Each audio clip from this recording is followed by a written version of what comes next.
ಇನ್ನೊಂದು ಕಡೆ ಈಗ ನಮ್ಮ ರಾಜ್ಯದಲ್ಲಿ ಆಟೋ ಗ್ಯಾಸ್ನ ಒಂದು ಸಮಸ್ಯೆ ಇವತ್ತು ಕೂಡ ಮುಂದುವರೆದಿದೆ. ಗ್ಯಾಸ್ ಸಿಗದೆ ಆಟೋ ಚಾಲಕರು ಗ್ಯಾಸ್ ಬಂಕ್ ಮುಂದೆನೇ ದಿನವಿಡೀ ಕಾಯುವಂತಹ ಒಂದು ಪರಿಸ್ಥಿತಿ ನಿರ್ಮಾಣವಾಗಿದೆ. ಆಟೋವನ್ನೇ ಬದುಕಾಗಿಸಿಕೊಂಡಿರುವಂತಹ ಅನೇಕರು ಕಣ್ಣೀರಿಡುವಂತಹ ಪರಿಸ್ಥಿತಿ ನಿರ್ಮಾಣವಾಗಿದೆ. ಈ ಬಗ್ಗೆ ಒಂದು ರಿಪೋರ್ಟ್ ಇದೆ, ಬನ್ನಿ ನೋಡೋಣ. ಆಟೋ ಗ್ಯಾಸ್ ಖಾಲಿ ಕಿಲೋಮೀಟರ್ ಗಟ್ಟಲೆ ಕ್ಯೂ. ಕೊರೋನಾ ಟೈಮಲ್ಲೂ ನಾವು ಇಷ್ಟು ಪರದಾಡಿಲ್ಲ. ಕೊರೋನಾ ಟೈಮಲ್ಲೂ ಇಂಥ ಸ್ಥಿತಿ ಕೊರೋನಾಲ್ಲೂ ನೋಡಿಲ್ಲ. ಆಸ್ಪತ್ರೆಗೆ ತೆರಳಲು 9 ದಿನದ ಬಾಣಂತಿ ಪರದಾಟ. ಈ 3 ದೃಶ್ಯಗಳೇ ಸಾಕು ರಾಜ್ಯದಲ್ಲಿ ಆಟೋ ಗ್ಯಾಸ್ಗಾಗಿ ಪರದಾಟ ಹೇಗಿದೆ ಅಂತ ಹೇಳೋಕೆ. ಚಾಲಕರ ಸಂಕಷ್ಟ ಅದೆಷ್ಟು ಮಟ್ಟಿಗೆ ಭೀಕರವಾಗ್ತಾ ಇದೆ ಅನ್ನೋದಕ್ಕೆ. ವೀಕ್ಷಕರೇ, ಇವತ್ತು ಕೂಡ ರಾಜ್ಯದಲ್ಲಿ ಆಟೋ ಗ್ಯಾಸ್ ಸಮಸ್ಯೆ ಮುಂದುವರೆದಿದೆ. ಗ್ಯಾಸ್ ಸಿಗದೆ ಚಾಲಕರು ಪರಿತಪಿಸುವ ಪರಿಸ್ಥಿತಿ ನಿರ್ಮಾಣವಾಗಿದೆ. ಹಾಗಿದ್ರೆ ಎಲ್ಲೆಲ್ಲಿ ಏನೇನ್ ಸಮಸ್ಯೆ ಇದೆ ಅಂತ ಎಳೆಯಾಗಿ ತೋರಿಸ್ತೀವಿ ನೋಡಿ. ಈತನನ್ನ ನೋಡಿ, ವಿಶೇಷ ಚೇತನ ಈತ ತನ್ನ ಬದುಕಿನ ಮೇಲಿನ ಭರವಸೆ ಕಳ್ಕೊಂಡಿಲ್ಲ. ದುಡಿದು ತಿನ್ನಬೇಕು ಅಂತ ಆಟೋ ಓಡಿಸ್ತಾರೆ. ಆದರೆ ಗ್ಯಾಸ್ ಅಭಾವದ ಕಾರಣಕ್ಕೆ ದಿನವಿಡೀ ಬಂಕ್ ಮುಂದೆಯೇ ಕಾಲ ದುಡುವ ಪರಿಸ್ಥಿತಿ ನಿರ್ಮಾಣವಾಗಿದೆ. ನಿನ್ನೆ ರಾತ್ರಿ 7 ಗಂಟೆಯಿಂದ ಇದ್ದೀವಿ ಸರ್.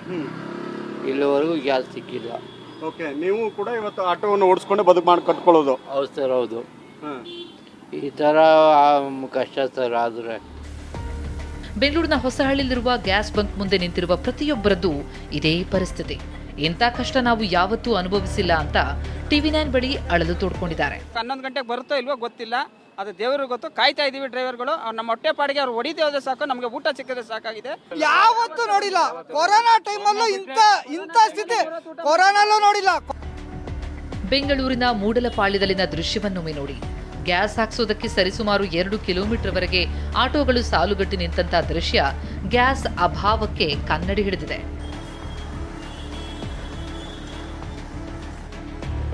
ಇತ್ತ ಚಾಮರಾಜಪೇಟೆಯ ಭಾರತ್ ಪೆಟ್ರೋಲ್ ಬಂಕ್ ಬಳಿಯೂ ಚಾಲಕರು ಕ್ಯೂ ನಿಂತಿದ್ದಾರೆ. ಆದರೆ ಬಂಕ್ ಸಿಬ್ಬಂದಿ ಒಂದು ಆಟೋಗೆ 500 ರೂಪಾಯಿ ಮಾತ್ರ ಗ್ಯಾಸ್ ಹಾಕ್ತಿದ್ದಾರೆ. ಇದರಿಂದ ರೊಚ್ಚಿಗೆದ್ದು ಚಾಲಕರು ಆಕ್ರೋಶ ಹೊರಹಾಕಿದ್ರು. ಸರ್ಕಾರ ನಮ್ಮ ಮೇಲೆ ಕರುಣೆ ತೋರಿಸಲಿ ಅಂತ ಮನವಿ ಮಾಡಿದ್ದಾರೆ. ಪ್ರತಿಯೊಬ್ಬರು ಹೇಳ್ತೀನಿ, ರೋಡಲ್ಲಿ ಗಾಡಿ ನಿಲ್ಲಿಸ್ಬಿಟ್ಟು ಅವ್ರ ಮನೆ ಹೋಗಿ ಕೂತ್ಕೊಬೇಕಾಗುತ್ತೆ. ಅದು ಗೌರ್ಮೆಂಟು ಸ್ವಲ್ಪ ನಮ್ಮಲ್ಲೇ ಸ್ವಲ್ಪ ಕರುಣೆ ಇಕ್ಕಿ ಏನಾರು ಮಾಡ್ಬೇಕು ಸರ್.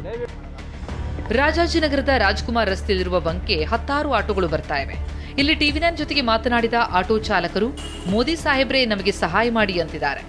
ಅರ್ಥ ಮಾಡಿಕೊಳ್ಳಿ ಸ್ವಾಮಿ, ಮೋದಿ ಸಾಹೇಬ್ರೆ ನೀವು ಹೆಲ್ಪ್ ಮಾಡಿ.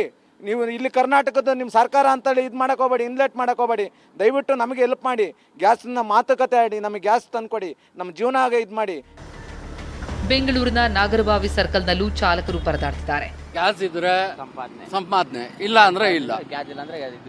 ಗ್ಯಾಸ್ ಇದ್ರೆ ಸಂಪಾದನೆ ಮಾಡಿ ಊಟ ತಿನ್ಬೋದು 3 ಟೈಮು. ಬೆಂಗಳೂರು ಮಾತ್ರವಲ್ಲ, ಜಿಲ್ಲೆಗಳಲ್ಲೂ ಇದೇ ಪರಿಸ್ಥಿತಿ ನಿರ್ಮಾಣವಾಗಿದೆ. ನಿನ್ನೆ TV9 ಜೊತೆಗೆ ಮಾತನಾಡಿದ್ದ ರಾಯಚೂರಿನ ಆಟೋ ಚಾಲಕ ಕಣ್ಣೀರಿಟ್ಟಿದ್ದ. ಆತನ ಬಗ್ಗೆ TV9 ನಿರಂತರ ವರದಿ ಮಾಡಿತು. ಅದರ ಬೆನ್ನಲ್ಲೇ ಅಲರ್ಟ್ ಆದ ಜಿಲ್ಲಾಡಳಿತ ಬಂದ್ ಆದ ಗ್ಯಾಸ್ ಬಂಕ್ಗಳಿಗೆ ಭೇಟಿ ಕೊಟ್ಟು ಪರಿಶೀಲನೆ ನಡೆಸಿದೆ. ನೋ ಸ್ಟಾಕ್ ಅನ್ನುವಂಥದ್ದು ಬೋರ್ಡ್ ಇದೆ. ಏನು ಮಾಹಿತಿ ಪಡೆದ್ರಿ ಸರ್? ಏನು ಪರಿಶೀಲನೆ ಮಾಡಿದ್ರಿ ಅನ್ನೋದು? ಯಾಕೆ ಸ್ಟಾಕ್ ಖಾಲಿ ಆಗಿದೆ ಅಂತ ಕೇಳಿದ್ದೀವಿ ಇವರಿಗೆ. ಇವರು ಕಂಟಿನ್ಯೂಸ್ 3 ಡೇಸ್ ಹಾಲಿಡೇಸ್ ಇದ್ದಿದ್ದರಿಂದ ದುಡ್ಡು ಕಟ್ಟಲಿಕ್ಕೆ ಆಗಿರಲಿಲ್ಲ. ಸೊ ದುಡ್ಡು ಕಟ್ಟೋದು ಒಂದು ಕಡೆ, ಇನ್ನೊಂದು ಕಡೆ ನಾಮಕಲ್ ಅವ್ರಿಗೇನು ಇಲ್ಲಿಂದ ಸಪ್ಲೈ ಆಗಬೇಕು ತಮಿಳ್ನಾಡಿನಿಂದ, ಅಲ್ಲಿ ಸ್ಟಾಕ್ ಅವೈಲೇಬಲ್ ಇಲ್ಲ ಅಂತ ಹೇಳಿದರು. ಮತ್ತು ಅಲ್ಲಿ ಇನ್ನು ಈ ದೃಶ್ಯ ನೋಡಿ. ಹೀಗೆ ಇವರು 9 ದಿನದ ಮಗುವನ್ನ ಆಸ್ಪತ್ರೆಗೆ ಕರ್ಕೊಂಡು ಹೋಗ್ಬೇಕಿತ್ತು. ಆದ್ರೆ ಮಾರ್ಗ ಮಧ್ಯೆನೇ ಆಟೋ ಗ್ಯಾಸ್ ಖಾಲಿ ಆಗ್ಬಿಡ್ತು. ಬಂಕೆ ಬಂದು ತುಂಬಿಸ್ಕೊಳ್ಳೋಣ ಅಂತಂದ್ರೆ ಇಲ್ಲೂ 100 ಆಟೋಗಳ ಸರತಿ ಸಾಲು. ಹೀಗಾಗಿ ನಾವೇನ್ ಮಾಡೋದು ಅಂತ ಚಾಲಕ ಅಳಲು ತೋಡ್ಕೊಂಡಿದ್ದಾರೆ. ಸರ್, ನಾನು ಹಾಸ್ಪಿಟಲ್ ಹೋಗ್ಬೇಕು ಸರ್, ಆದ್ರೂ ಕೂಡ ಇವಾಗ ಗ್ಯಾಸ್ ಸಿಗ್ತಾ ಇಲ್ಲ. ಇಷ್ಟೊಂದು ಗಾಡಿಗಳು ಇದಾವೆ ಸರ್, ಆ ರೇಟ್ಸ್ ಕೂಡ ಜಂಪ್ ಆಗಿಬಿಟ್ಟವೆ ಸರ್. ಇವಾಗ ನಾನು ಹಾಸ್ಪಿಟಲ್ ಹೋಗ್ಬೇಕು, ಒಪ್ಪಿಡಿಗೆ ಹೋಗ್ಬೇಕು. ಆದ್ರೂ ಕೂಡ ಇವಾಗ ಸಣ್ಣ ಹುಡುಗ ಇದ್ದಾನ, ಡೆಲಿವರಿ ಮೊನ್ನೆನೇ ಆಗಿಬಿಟ್ಟೆ ಸರ್. ಇವಾಗ 11 ದಿವಸ ಆಗಿದೆ ಸರ್. ಇವಾಗ ಒಲ್ಲಿ ತೆಗಿಸ್ಬೇಕು, ಆದ್ರೂ ಕೂಡ ಆಗ್ತಾ ಇಲ್ಲ ಸರ್. ಇನ್ನು ಯಾದಗಿರಿಯಲ್ಲಿದ್ದ ಏಕೈಕ LPG ಬಂಕು ಬೀಗ ಬಿದ್ದಿದೆ. ಯಾದಗಿರಿ ನಗರದ ಹೊರಭಾಗದಿರುವಂತಹ ಒಂದು LPG ಗ್ಯಾಸ್ನ ಒಂದು ಬಂಕ್ನಲ್ಲಿ ಇದಕ್ಕೆಲ್ಲ ದೃಶ್ಯಗಳು ತೋರಿಸುವಂಥ ಪ್ರಯತ್ನ ಕೂಡ ಮಾಡ್ತೀನಿ.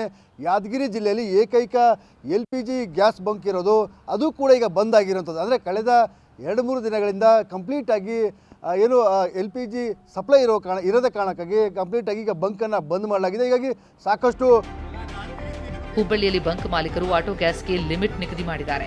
ಒಂದು ಆಟೋಗೆ 2 ಲೀಟರ್ ಮಾತ್ರ ಗ್ಯಾಸ್ ಹಾಕಲು ನಿರ್ಧರಿಸಿದ್ದಾರೆ. 2 ಲಿಮಿಟ್ ಮಾಡಿದ್ದೀವಿ. 2 ಲೀಟರ್ ಕೊಡ್ತೀನಿ ಅಂತ ಹೇಳಿದ್ದೀನಿ ನಾನು. ಯಾಕಂದ್ರೆ ಎಲ್ಲರಿಗೂ ಹಿಂದೆ ದೊಡ್ಡ ಕ್ಯೂ ಇದೆ. ಯಾರು ದುಡಿತಾರ ಅದೇ ತರ ಇವರು ದುಡಿತಾರೆ. ಅದು ಎಲ್ಲರಿಗೂ ಸಿಗ್ಬೇಕಲ್ಲ ಸ್ವಲ್ಪ. ಮಂಗಳೂರು, ಚಾಮರಾಜನಗರ ಸೇರಿದಂತೆ ಅನೇಕ ಜಿಲ್ಲೆಗಳ ಪರಿಸ್ಥಿತಿ ಇದಕ್ಕಿಂತೇನೂ ಭಿನ್ನವಾಗಿಲ್ಲ. ಗ್ಯಾಸ್ ಸಿಗದೆ ಚಾಲಕರು ಆಟೋ ಓಡಿಸಲಾಗ್ತಿಲ್ಲ. ದಿನದ ದುಡಿಮೆ ನಂಬಿ ಬದುಕೋರಿಗೆ ಸದ್ಯ ಸಂಕಷ್ಟದ ಮೇಲೆ ಸಂಕಷ್ಟ ಶುರುವಾಗಿದೆ. Bureau report, TV9.